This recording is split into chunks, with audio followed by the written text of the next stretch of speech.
Hello everyone, welcome back to my channel. The time has finally arrived.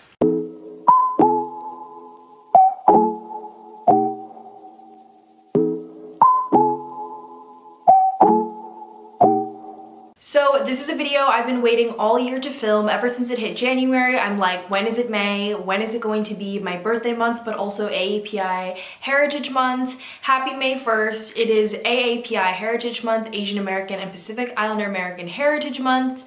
And I am here to share with you a list of books that I want to read during this month. And I just want to say a disclaimer first off that even though I'm featuring some of the books on this list for books that I'm going to be reading, this is more of a video for you to have just like a visual list of the books that I'm reading to give you some recommendations as well. But these aren't all the books I'm going to be reading. I know I'm missing so many different cultures and ethnicities in this video, and that's something I plan to explore throughout the month of May as I receive recommendations from friends and find books that come out in May, because a lot of AAPI books actually come out in the month of May. So yeah, without further ado, I've got 16 books here on my TBR for the month of May. Most of these, honestly, I'm gonna be real with you, all of these are AAPI books, and I'm just super excited to get to them and to celebrate this month. And yeah, these are 16 books. I plan on reading 16 books, but honestly, I don't know how much my schedule will account for since I am graduating and moving out in May. So this is just an unrealistic TBR, but I really hope to plan to get to all of these because they have just been sitting on my shelf, and every time I have purchased something or gotten something that's like AAPI related, I'm always like, save it till May. So it's May and we're gonna get to reading these. Okay, so I'm going to share my first current read, which is The Atlas 6 by Olivia Blake. I'm actually reading this for a vlog that will come out later this month, sometime in May, I don't know when, but it's a vlog where I'm basically reading Asian books. So I believe this book is labeled as like dark academia. It features, I think, a very diverse cast of characters, but overall this is just, the best way for me to explain it is kind of like, it reminds me of the Night Circus, I don't know why, but there's just this like competition where these students or these people are fighting for like these very limited and like spots in this society. I don't know, those are super bad example, but I kind of don't want to give anything away with reading this book because that's how I came into it. But anyway, this is from an Asian author who writes under the pen name of Olivia Blake, and yeah, I'm really liking it so far. I didn't think I would enjoy it because my past experience with the dark academia has been very limited but also just not that good. But I'm really enjoying the prose of this, so I'm excited to continue. So the next book we have here is An Arrow to the Moon by Emily Xrpan. If you guys know me, you know that this is my most anticipated book of 2022, and it did not disappoint, but also I did have some thoughts on it, so make sure to check out that vlog when it comes out. But this is essentially a Romeo and Juliet retelling or reimagining with Chinese mythology, and I thought the Chinese mythology was really done really well in this book. I think how it infused with like the Romeo and Juliet like storyline was very interesting. So highly recommend this, and also highly recommend The Astonishing Color of After, which is Emily's what is it, like first novel. So yeah, that was like one of my favorite books of all time, so I would highly recommend that. Okay, the next book we have here is Tokyo Dreaming by Emiko Jean. This is the sequel to Tokyo Ever After, which I read last spring for AAPI month, so I feel like it's like full circle to read an Emiko Jean book every single year.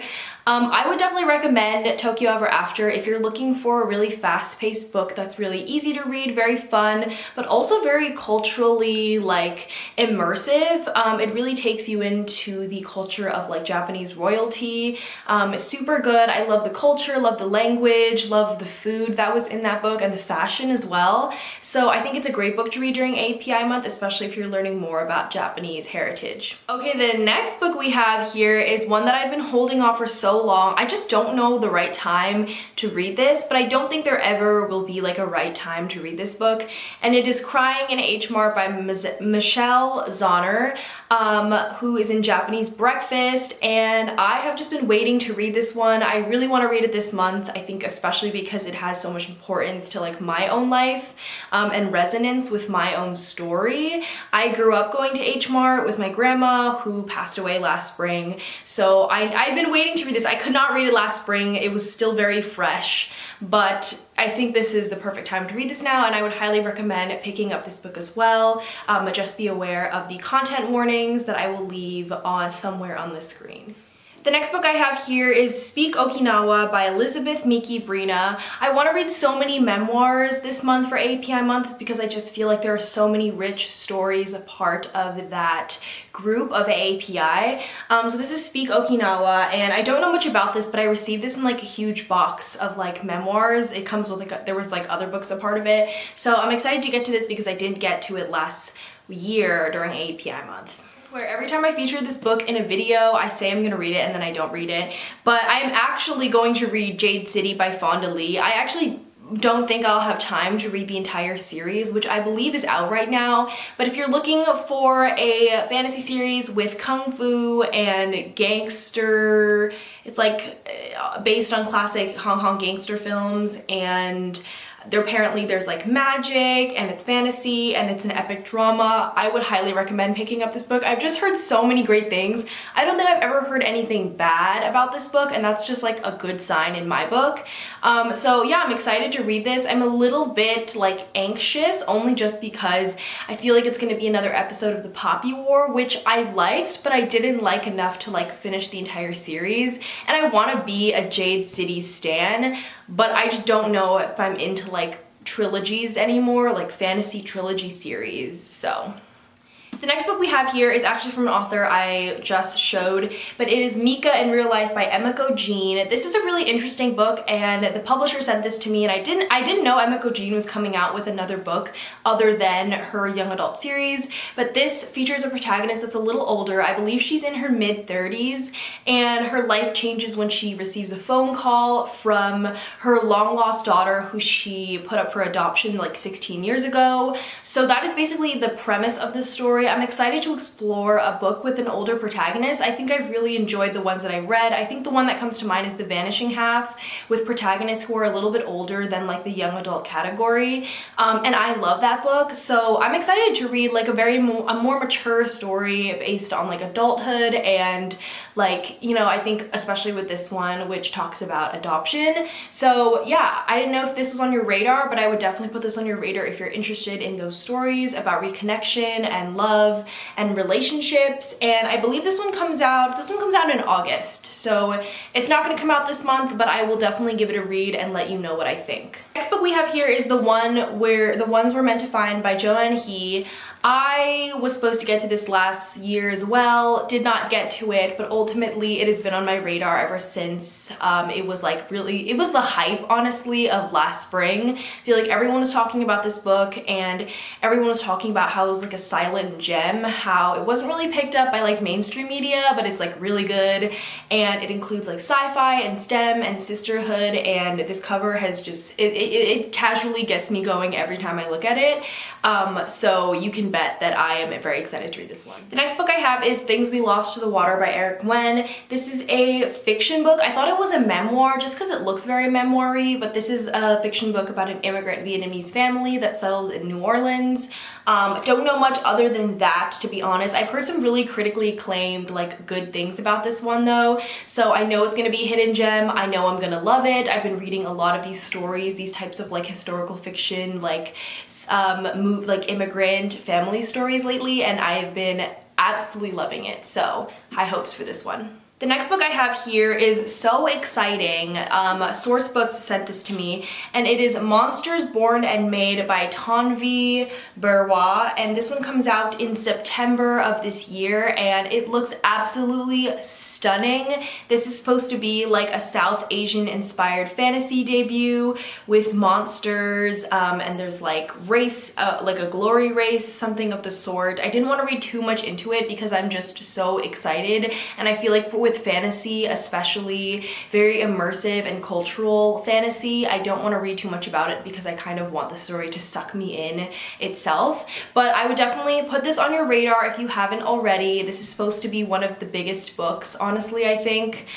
This cover is beautiful and I'm so excited. The next book I have here I was just sent, and I'm so excited about this one. I definitely wanted to have different types of books in this month, whether it's poetry or novellas, and this is a this collection of 3 novellas from a critically acclaimed Chinese writer, and it is Rouge Street. I never know how to say that word, don't come for me. But this is by an author called xuetao. I don't know if I said that correctly. I tried looking up how to pronounce his name, but he is a critically acclaimed Chinese writer, and this is his first English language debut, which is a collection of 3 novellas about Northeast China, mixing, let me see what it says, mixing realism, mysticism, and noir. So I'm super excited about this one. I think it's gonna be a short, quick read, but I'm just excited to explore more writing from different authors who either aren't from the US or are just like translations. I really want to get into a lot of translations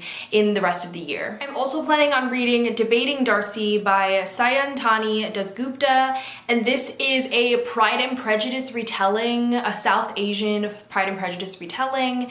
Let me tell you something, I'm gonna drop something real quick. I actually did not enjoy Pride and Prejudice when I read it, but that's probably because I read it in high school. I tend to have like very much opposition to classic books when I read them in school, just because I don't like the idea of being forced to read a book and then talk about it. Like, I want to read a book on my own terms, and the way I read books is very different from how like lit majors in my school read them, or like critical analysis and critical theory people read them. So that's just my own qualm with those types of books, but I'm hoping this brings something new to the table, and it brings a very diverse cast of characters into this world that we know is very much white. But yeah, I'm really excited for this one. I hope it really does change my view and makes me honestly want to go back to reading Pride and Prejudice. I don't know, I haven't watched the movie yet. I hope this book definitely brings me back into this world, into the characters that I am like kind of familiar with, and the story that I'm also familiar with. But yeah. The next book I have here is Never Let Me Go by Kazuo Ishiguro. This is my second Ishiguro book that I'll ever have read, the first one being Clara and the Sun, which I read last spring, and I really enjoy the prose and the writing. I really liked his characters in Clara and the Sun. I've heard this one is very different. It includes no artificial intelligence or some type of like realism or whatever. I believe this is like a realistic fiction story. But anyway, I again am just eager to explore more of his writing. Here you'll all be familiar with. It is Pachinko by Min-Jin Lee. Yes, I want to read Pachinko. I keep saying this is my favorite book of all time, and yet I've only reread it like, I've never reread it, that's the thing. I've never reread it, I've never gone in with annotations. I just read it once and it left such an impact on my life that I never stopped talking about it, and I'm a huge fan of the TV show right now. But yeah, anyways, I have planned to reread Pachinko and to do some type of book club thing, or where I read along with other people, because I know for some people it will be their first time reading Pachinko, and I think it's really nice to explore reading a book again with people who have never read it before, because you can see their excitement and kind of relive it through that. Because I feel like for some of my favorite books, the reason why I don't want to reread them is just because like I won't be able to relive the same excitement that I did going into the book, but this way I can have that. The next book I have here is Time as a Mother by Ocean Vuong. I'm excited to read another Ocean book. I think their writing is beautiful. I actually started reading this one because I couldn't wait. As soon as I got it, I read a few pages of the book, and I am very happy with it so far. I feel like it's bringing a lot of connections to the first book that I read from Ocean. So again, really excited to read some poetry this year, and especially this month, and reading poetry from just authors that aren't white. And then lastly, the final book on my TBR is Daughter of the Moon Goddess by Su Lin Tan. This is the book that I am honestly so excited for, not just because of the cover, but I've really been holding on to it since it came out, I believe, like earlier. So I think in February something, it came out early 2022, but I've been holding on to it because I really wanted to save it for this month, and I know it includes Chinese mythology and something about a celestial kingdom. If you've read this book, please let me know how you enjoyed it. And it's a very long book, so I know that this is something that I'll have to start in the beginning, or I'm gonna lose steam towards the end of the month and not be able to finish it. But again, just really hyped for this book, and I know a lot of people are reading this book as well. So I hope I gave you a good idea of some books to pick up throughout this month, or just to add on to your TBR. I definitely will be doing a May wrap-up. I know I've been lagging on the wrap-ups a little bit, but that's just because I haven't been reading lately. But I really want to do a May wrap-up to let you know some of my reviews of these books and what I thought and all those great things. But yeah, let me know in the comments down below some books you have on your AAPI TBR TBR, and what you're looking forward to most this month. Thank you so much for watching. Give this video a thumbs up and subscribe to my channel, and I will see you on the whole bunch of content that I've planned for May.